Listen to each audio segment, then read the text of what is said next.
In the early 20th century, the air germ theory provided the standard explanation for disease. It held that all infections originate from pathogens suspended in the atmosphere, which then enter the body through contact or inhalation. Wilhelm Reich began documenting instances where this model failed to provide a clear mechanism. He questioned why specific germs localize strictly in the lungs or the intestines if they are drawn from the same air.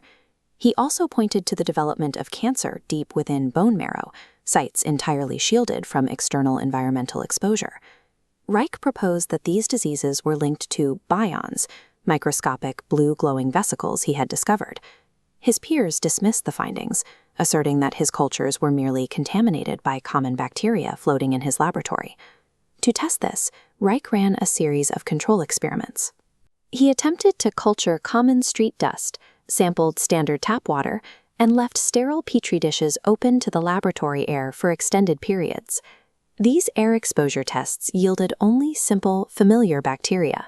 None of the control samples produced the complex, pulsating structures Reich had observed in his primary research. These observations led Reich to conclude that biological life could emerge through the reorganization of decaying matter. He filmed the process of moss disintegrating into bions, which then self-organized into moving protozoa, a cycle of spontaneous generation occurring within the sample itself. To eliminate any possibility of bacterial survival, Reich began heating his materials until they reached absolute incandescence. By culturing substances that had been rendered white-hot, he intended to prove his results were not the product of lingering contamination. In January 1939, an assistant mistakenly applied this heating process to common sea sand. The resulting culture produced a previously unseen form, packets consisting of 6 to 10 vesicles emitting an intense blue light. This sapoculture demonstrated a specific biological potency. When placed within 10 micrometers of active cancer cells, the malignant cells froze, spun erratically, and died.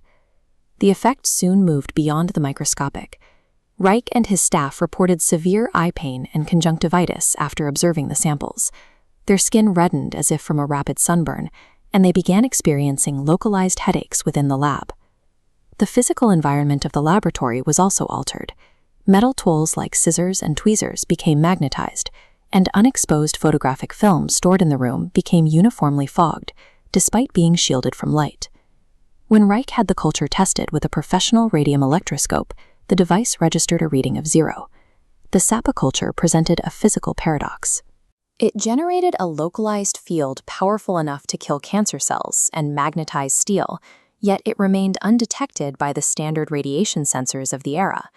Reich shifted his focus to electrostatic measurement to quantify this field. He placed a rubber glove near the sapoculture, then moved it towards the electroscope.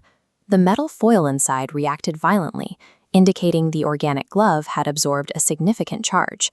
A control test using a brand new glove from a sealed box triggered the same reaction. The energy appeared to be saturating the entire room, independent of the specific culture samples. Reich looked to the origin of the sapoculture, sea sand, which is exposed to constant solar radiation. He tested this by placing a neutral glove in direct sunlight for 15 minutes. It immediately registered a massive charge on the electroscope. For a final human test, he placed a neutral glove on a subject's abdomen without rubbing or friction. The glove again absorbed a powerful charge, matching the results from the sunlight and the sapobions. Reich concluded that a single energy source was responsible for these diverse phenomena. It was released during the decay of matter, radiated directly from the sun, and existed within living organisms. He named this unifying force orgone. To concentrate this force, Reich constructed the first orgone accumulator. The device used an outer layer of organic material to attract the energy, and an inner lining of sheet metal to reflect it into the center of the box. When he placed the sapocultures inside, he observed a thick blue fog and distinct light streams through the box's viewing port. Reich then performed a final control. He removed the cultures, dismantled the box, scrubbed every surface, and ventilated the room for several days to ensure the container was completely empty. Despite the cleaning and the absence of the SAPA samples, the blue mist and shimmering light streams remained visible inside the empty box. In the summer of 1940, Reich traveled to the isolated mountains of Maine.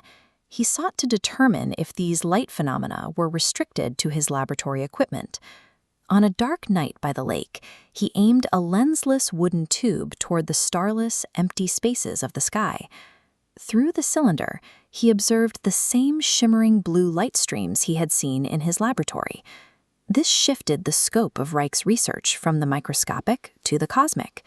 The energy he had first identified in a petri dish was not a local anomaly.